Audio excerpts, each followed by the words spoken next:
एक मुलाकात ऐसी शख्सियतों के साथ जिन्होंने दिया है अपने जीवन को एक नया मुकाम। रूबरू कराएंगे ऐसी कुछ हस्तियों के साथ एक खास शख्सियत के साथ मुलाकात जयदेव पटेल के साथ नंबर 1 इंडिया न्यूज पर। नमस्कार व्यूअर्स, मैं जयदेव पटेल और आप देख रहे हैं नंबर 1 इंडिया न्यूज। आपका एक बार फिर स्वागत है एक खास शख्सियत के साथ मुलाकात प्रोग्राम में। आज हम बात करेंगे झारखंड और महाराष्ट्र विधानसभा चुनाव की लेकर के। इलेक्शन कमीशन ने तारीखों का ऐलान कर दिया है, जहां पर झारखंड में 2 चरणों में चुनाव होंगे, 13 नवंबर और 20 नवंबर। तो वहीं महाराष्ट्र में 20 नवंबर को सिंगल चरण में चुनाव होंगे और इनके नतीजे 23 नवंबर को आने वाले हैं। ऐसे में कौन से मुद्दे इस बार हावी रहेंगे और दोनों ही राज्यों में एंटी इनकम्बेंसी जो फैक्टर है वो कितना असरदार रहेगा, इन्हीं तमाम मुद्दों पर बात करने के लिए हमारे साथ खास सम्मानित चुनाव विशेषज्ञ अजीत शुक्ला। अजीत शुक्ला जी, आपका बहुत बहुत स्वागत है आज के हमारे प्रोग्राम में। नमस्कार जी अजीत शुक्ला जी, आपसे मेरा पहला सवाल है कि महाराष्ट्र और झारखंड विधानसभा चुनाव की तारीखों का ऐलान हो चुका है, ऐसे में इस बार कौन से मुद्दे हावी रहेंगे आपके हिसाब से? देखिए, महाराष्ट्र में जो है वो बहुत सारी योजनाएं चलाई गई हैं राज्य सरकार के द्वारा, और उसका क्या इम्पैक्ट होता है ये देखना पड़ेगा। लाड़की बहना है और भी उससे जुड़ी हुई बहुत सारी योजनाएं चलाई गई हैं, बहुत लंबा फहरिस्त है उसका। और साथ साथ जो लोकसभा का इलेक्शन आया था वहां पे 2 है एमबीए है, महाविकास अघाड़ी और महायुति।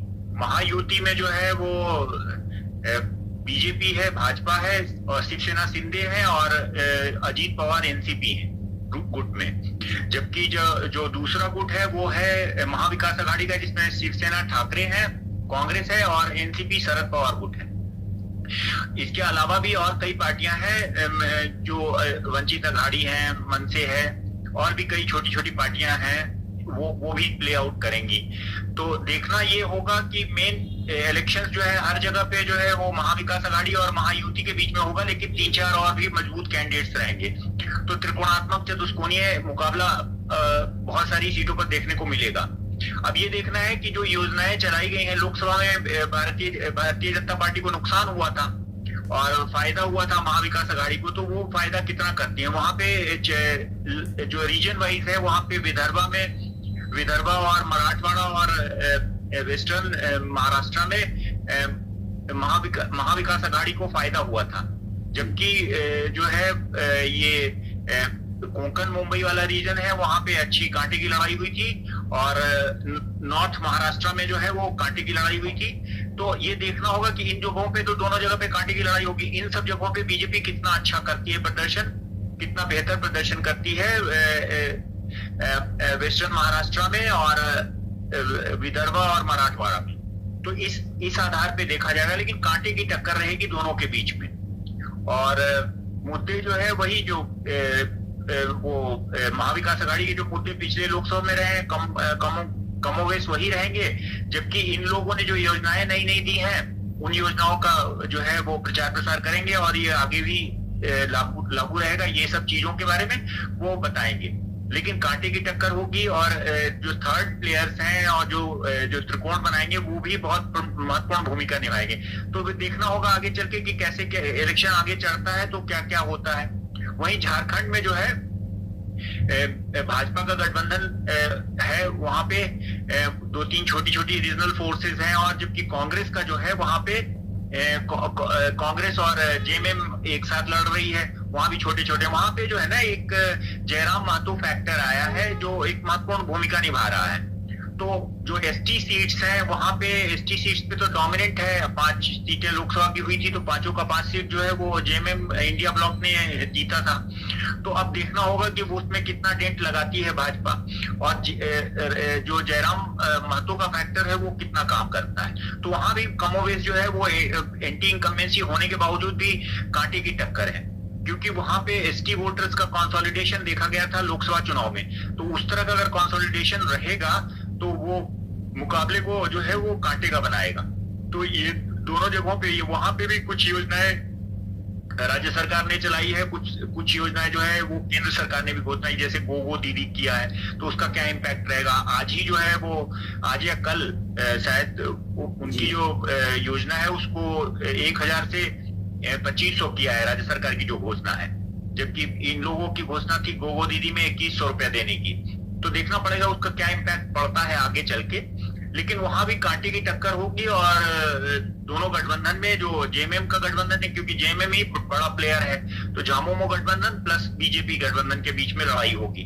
हालांकि अभी तो देखने में थोड़ा ये लग रहा है कि भारतीय जनता पार्टी आगे है, लेकिन इलेक्शन आगे चलता है तो देखना पड़ेगा आगे क्या होता है। जी अजय शुक्ला जी, महाराष्ट्र और झारखंड की राजनीति की अगर हम बात करते हैं तो मौजूदा जो सरकार है उनके खिलाफ एंटी इनकम्बेंसी जो फैक्टर है वो कितना असरदार या कितना कारगर साबित होगा ऐसा आपको लगता है? देखिए, पूरे महाराष्ट्र में तो पूरी तरह से रहा नहीं ना शासन, जो है बीच में इन लोगों ने महाविकास आघाड़ी ने भी शासन चलाया, उसके बाद फिर बीच में ये लोग अलग गए, फिर ये आया महायुति की सरकार आई। तो ये पूरा जब 5 साल अगर कोई गवर्नमेंट चलती है तब उसके खिलाफ एंटी इनकम्बेंसी या कुछ इस तरह का रहता है। तो ये ऐसा कुछ भी नहीं है कि एकदम बहुत ज्यादा एंटी इनकम्बेंसी उस सरकार के खिलाफ है। हालांकि झारखंड में तो 5 साल की सरकार चली है, इसलिए एंटी इनकम्बेंसी दिखेगा। अब वो लोग एंटी इनकम्बेंसी को कैसे बैकफायर करते हैं जेएमएम और कांग्रेस में, वो देखने वाली बात होगी, क्योंकि अभी आजकल जो है इलेक्शन हर पॉलिटिकल पार्टी बहुत सीरियसली लड़ रही है। अभी आपने हरियाणा का इलेक्शन देखा है, दोनों लोगों को वोट शेयर जो है 39% है और बहुत ही कांटे की लड़ाई हुई थी।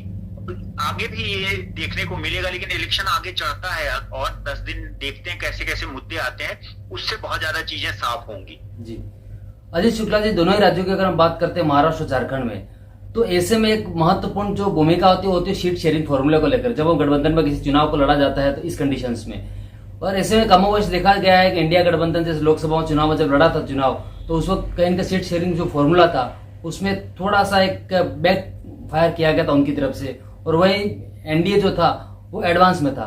तो क्या आपको लगता है सीट शेयरिंग फॉर्मूला एक अहम भूमिका निभाएगा और ये किसके लिए फायदेमंद साबित हो सकता है आने वाले दोनों ही राज्यों में चुनाव में? एक दो सीटों पर आंशिक रूप से हर जगह होगी। अभी देखिए दो गठबंधन है और हर जगह पे 4 या 5 जो है सीरियस कैंडिडेट्स हैं।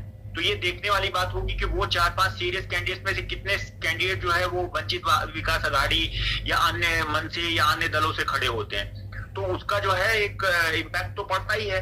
और महाराष्ट्र में शुरू से ही एक 2014 को छोड़ दें तो 10 से ज्यादा सीटें जीतती रही है जो इंडिपेंडेंट उम्मीदवार। तो आगे देखना पड़ेगा कि वो कैसे चुनाव में टिकट का डिस्ट्रीब्यूशन होता है। जब भी कोई अगर 3 लोगों का गठबंधन या 4 लोगों का गठबंधन होता है तो उसमें परस्पर सम्मान की भावना, समन्वय और संतुलन एक बहुत आवश्यक अवयव होता है।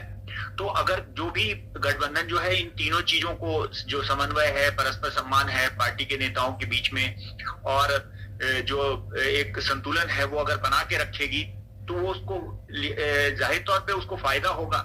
तो ये देखना होगा। टिकट डिस्ट्रीब्यूशन एक बहुत सीट शेयरिंग और टिकट डिस्ट्रीब्यूशन, ये दोनों एक महत्वपूर्ण जो है भूमिका अदा करेगी दोनों राज्यों में जी, चाहे वो झारखंड की बात करें या महाराष्ट्र की बात करें। और महाराष्ट्र में तो बहुत ही महत्वपूर्ण भूमिका अदा करेगी जी।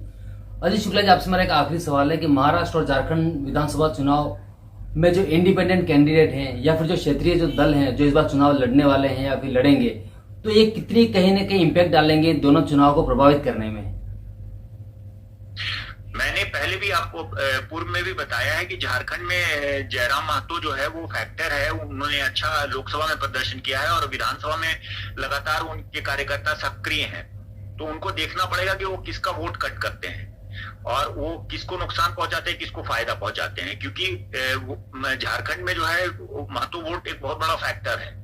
प्लस जब यहाँ अगर हम लोग बात करें, महाराष्ट्र की बात करें, तो महाराष्ट्र में जो है 2 गठबंधन के बीच जो मजबूत कैंडिडेट्स को जो टिकट नहीं मिलेंगे तो वो लोग कहीं ना कहीं लड़ेंगे, या इंडिपेंडेंट लड़े चुनाव या किसी वंचित विकास आघाड़ी से लड़े या किसी दूसरी पार्टी से लड़े। तो ये देखने वाली चीज होगी गौर तक, अंतिम समय तक, कि कौन किससे लड़ रहा है, तो उसका इम्पैक्ट क्या पड़ता है। क्योंकि अगर बहुत अभी जस्ट देखा गया है हरियाणा वाले चुनाव में कि हरियाणा में इंडिपेंडेंट्स ने भी अच्छा संख्या में रेबल्स जो है कांग्रेस के या भाजपा के दोनों के लड़े और उन लोगों ने अच्छा खासा जो है नुकसान पहुंचाया जो है राष्ट्रीय पार्टी को।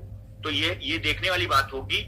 आगे देखते हैं, इलेक्शन चढ़ता है जब पूरे कैंडिडेट्स वापिस हो जाते हैं, उसका देखते हैं कैसे क्या होता है। लेकिन ये एक इम्पोर्टेंट फैक्टर है, दोनों स्टेट्स में है जी।